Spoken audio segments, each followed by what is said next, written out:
और हमारी जिम्मेवारी है कि यहाँ से ले जाना, मतदान न्याय एवं शांतिपूर्ण और बिल्कुल सुसंगत तरीके से करवाना है। लोकतंत्र के इस महापर्व में आपकी भागीदारी अनिवार्य है। नमस्कार, मैं मानसी पाठक आप सभी का स्वागत करती हूँ हजारीबाग अपडेट्स में। विधानसभा चुनाव के पहले चरण का चुनाव हो चुका है 13 नवंबर को, और अब बारी आती है दूसरे चरण की, जो कि 20 नवंबर यानी कि कल है।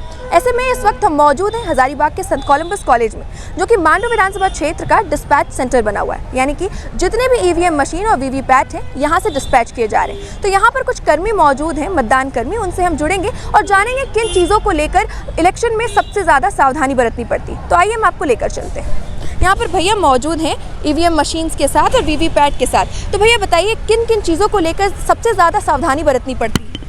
ये सारी मशीनें जितनी भी हम लोग को मशीनें मिली हुई है, जैसे कि आपका कंट्रोल यूनिट सबसे मेन मशीन है, उसका वीवीपैट और बैलेट यूनिट। इसे ज़्यादा प्रत्याशी होने के चलते ये दो आपका ये बैलेट यूनिट मिलता है। अगर 16 से कम अगर यदि कैंडिडेट उम्मीदवार अगर होते हैं तो ये मशीन एक मिलती है। ये सारे मशीनें जो भी हैं ये अति संवेदनशील मशीन है। इसको बिल्कुल सुरक्षा की दृष्टिकोण से हम लोगों को बूथ तक यहाँ से जहाँ से हम लोग को मिला है संत कोलंबस कॉलेज में, यहाँ से ले जाकर के मतदान केंद्र में सुरक्षित इसको मतदान भी करना है। वहाँ मतदान के दरमियान भी देखना है कि मशीन में किसी तरह की कोई गड़बड़ी ना हो। अच्छा, तो ये मॉक पोल में कर लिया जाता है ना, सब मशीन को चेक कर लिया जाता है? सबसे पहले जब ले जाएंगे तो उस समय वहाँ अभिकर्ता आएंगे, जो भी पार्टी के उम्मीदवार थे वहाँ नियुक्त किए जाते हैं। वह हर पार्टी से 2-3 रहते हैं, लेकिन उसको बैठने की अनुमति एक टाइम में एक ही अभिकर्ता को बैठने की अनुमति मिलती है, एक उम्मीदवार की ओर से जो भी आता है।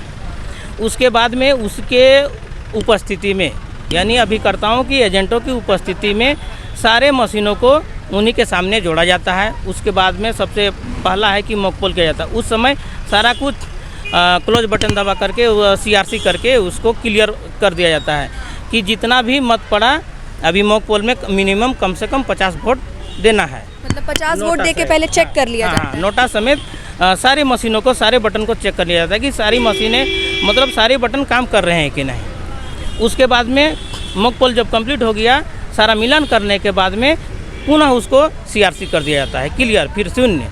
ये जितनी भी गाड़ियां आप देख रहे हैं ये सुरक्षा कर्मी हैं, जो कि मतदान को लेकर के जो ईवीएम मशीन्स हैं और वीवीपैट्स हैं उसको जगह पर नियुक्ति करने के लिए, जगह पर पहुंचाने के लिए इतने सुरक्षा कर्मियों की गाड़ी लगातार चल रही है। ये इस वक्त हम मौजूद हैं हजारीबाग के संत कोलंबस कॉलेज में, और आप देख सकते हैं कि मतदान को लेकर, सुरक्षा को लेकर कितने ज़्यादा जागरूक हैं यहाँ के पदाधिकारी और कर्मी, अपने ड्यूटी को लेकर के तैनात हैं। जब एक्चुअल मतदान जब प्रारंभ होगा उस समय सारा कुछ जीरो होना चाहिए।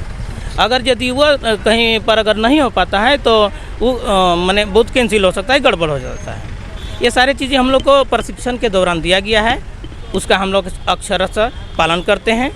और हमारी जिम्मेवारी है कि यहाँ से ले जाना, मतदान न्याय एवं शांतिपूर्ण और बिल्कुल सुसंगत तरीके से करवाना है। करवाने के बाद में पुनः फिर एजेंट की उपस्थिति में ही सारे कुछ को सील किया जाता है। सारे प्रपत्र भरने के बाद पुनः हम लोग को वहाँ से ले आना है। हमारे साथ साथ विभाग की ओर से, प्रशासनिक विभाग की ओर से हम लोग के साथ में सुरक्षा कर्मी मौजूद रहते हैं।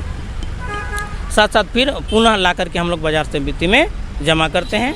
बहुत बहुत शुक्रिया भैया आपका।